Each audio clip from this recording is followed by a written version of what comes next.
Lors de la 4e journée du procès de Nordal Lelandais devant les assises de l'Isère, les enquêteurs ont retracé avec précision la chronologie des derniers instants de Maëlys. Son enlèvement s'est déroulé en à peine une minute. À 2h45, elle était vue pour la dernière fois. À 2h46, elle se trouvait déjà dans la voiture de l'accusé. À la cour d'assises de l'Isère, elle aurait dû danser comme une petite folle. Certainement entraînée par sa mère au milieu de la farandole. Seulement, lorsque le tube de Rednex Cotton Eye Joe s'est mis à résonner dans la salle des fêtes de Pont de Beauvoisin, Maëlys n'est jamais venue sur la piste de danse. Un signe qui ne trompe pas, car la fillette de 8 ans adorait cette chanson. Jennifer, sa maman, l'a immédiatement cherchée du regard, s'étonnant de son absence. Il était 2h46 et 52 secondes, ce dimanche 27 août 2017. 40 secondes plus tôt, Nordal Lelandais a basculé son téléphone portable en mode avion, filant au volant de sa voiture, avec l'enfant assise sur le siège passager avant.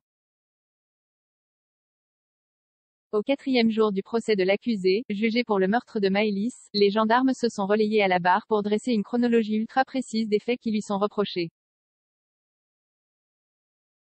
La conclusion est effrayante, la vie de l'enfant a basculé en l'espace d'une minute. Peut-être moins. 2h45, l'heure à laquelle Maëlys est vue pour la dernière fois au mariage à 2h45, un couple d'invités, qui s'apprêtait à quitter la noce, vient l'embrasser pour lui dire au revoir. Ils sont les derniers à l'avoir vue vivante. Les gendarmes sont formels sur l'horaire. Ils ont recoupé leur témoignage avec l'heure, à laquelle la chanson, dont ils se souvenaient, a été diffusée dans la salle.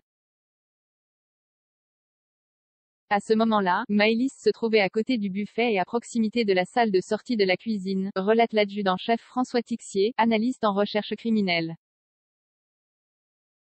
La suite, tout le monde la connaît, l'enfant est monté dans la voiture de l'accusé. Comment et pour quelle raison? Pour l'instant, le mystère reste entier. Lelandais s'est toujours contenté d'expliquer que la fillette l'avait supplié de l'emmener chez lui afin de voir ses chiens. Une version à laquelle ne croient pas les parties civiles, convaincus de l'enlèvement pour des motifs inavoués. Le récit, livré avec précision par les gendarmes, glace. 5 minutes avant d'être vue pour la dernière fois, Maëlys a échangé avec ses grands-parents. Eux aussi étaient sur le départ. Sa grand-mère lui a proposé de rentrer avec eux, indique François Tixier. Mais la petite fille a décliné, préférant rester pour jouer encore un peu. Dans la salle d'audience, chacun se refait le scénario dans sa tête. Les premiers coups portés à 2h49, les enquêteurs ont acquis la certitude que la mort a été donnée très peu de temps après. 2 minutes à peine après avoir quitté le site, l'Audi de Lelandais est repéré par les caméras de vidéosurveillance. Sur les images projetées à l'audience, Maëlys est bien présente dans le véhicule. Il est 2h48. À 2h49, Nordal Lelandais va porter les premiers coups, précise l'adjudant Olivier Doudet, directeur d'enquête. Shooté à la cocaïne, l'ancien militaire file alors en direction de la voie de chemin de fer qui se trouve une centaine de mètres après son domicile. Il restera sur place environ 14 minutes avant de regagner sa maison pour changer de vêtements, ajoute le gendarme. Aujourd'hui, on sait avec certitude qu'il a déposé le corps de l'enfant à cet endroit précis. Avant de venir le récupérer à 4h10 et d'aller l'enterrer sur les hauteurs de la forêt d'Attigna.